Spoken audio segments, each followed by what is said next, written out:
Hello, I am Optimus Prime. The following video will be in French. Please enjoy.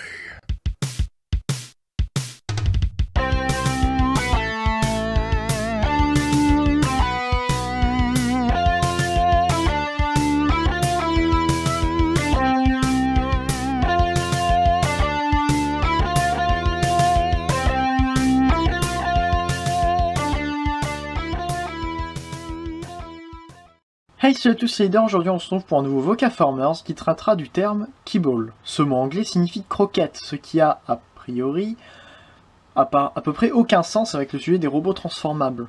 Cependant on peut le comprendre sous le sens d'une petite pièce du robot ou du véhicule. En effet, ce terme est utilisé pour parler des morceaux d'un des modes du Transformer visibles dans un autre. On peut noter qu'il est assez difficile dans certains cas, comme dans les principales figurines G1, de différencier le Keyball du robot ou du véhicule, car généralement l'un est composé de l'autre et inversement. Ainsi utilise-t-on plus couramment ce nom pour parler des mauvais cas de Keyball, qu'ils soient gênants ou simplement trop visibles. Le premier épisode de Vocaformers traitait d'un cas particulier de Keyball. Le mauvais undercarriage était en effet généralement composé de parties du robot visibles. On peut donc parler ici de Keyball en mode véhicule. Ailleurs que sur le châssis, le Keyball peut se placer partout. On retrouve donc assez souvent sur les figurines à vitres transparentes des pièces du robot pleinement exposées alors qu'elles étaient censées être cachées derrière les dites vitres, ce que vous êtes en train de voir en ce moment. On peut aussi trouver des mains ou toute autre pièce du robot visible depuis l'arrière du véhicule, comme pour ce Starscream là. C'est d'ailleurs le plus gros défaut de ce jouet, comme quoi ces pièces peuvent être très intrusives.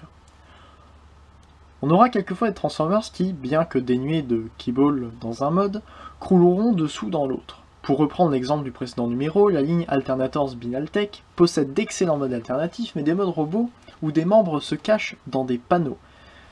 L'exemple est un peu excessif, mais réaliste. Les fausses pièces, parfois non intrusives, peuvent être nécessaires dans certains cas, comme le mass shifting, Vocaformer prévu sur ce terme, rassurez-vous, ou la transformation trop complexe pour la gamme considérée. Citons aussi certains jouets issus principalement des films qui ne savent pas où mettre les pièces licenciées de leur mode alternatif, ce qui les pousse à avoir, dans les pires cas, à la fois du Keyball en robot et en véhicule. Il existe aussi certains cas de Keyball voulus.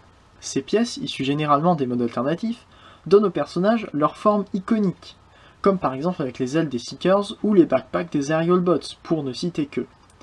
Ces pièces, qui pourraient être gênantes, sont entrées dans le personnage et le rendent reconnaissable au premier coup d'œil. C'est pourquoi ces pièces, par définition incluses dans la grande famille des Keyball, ne sont plus référées comme telles. Sans elles, le personnage n'est plus le même. Je pense à présent qu'il est temps de finir cet épisode de Vocaformers, bien qu'il ait été relativement court. Le Keyball est un ensemble immense de cas différents, et je commence à ne plus savoir comment meubler et expliquer clairement ce que c'est. On se retrouve donc un jour prochain pour un troisième numéro de Vocaformer, émission qui sera, je l'espère, à terme, une bonne aide pour les débutants dans le fandom. Je vous propose, en attendant, de faire un tour sur les chaînes des amicaux fans que je vous propose ensuite. Fanformer un jour, Fanformer toujours. Allez, salut!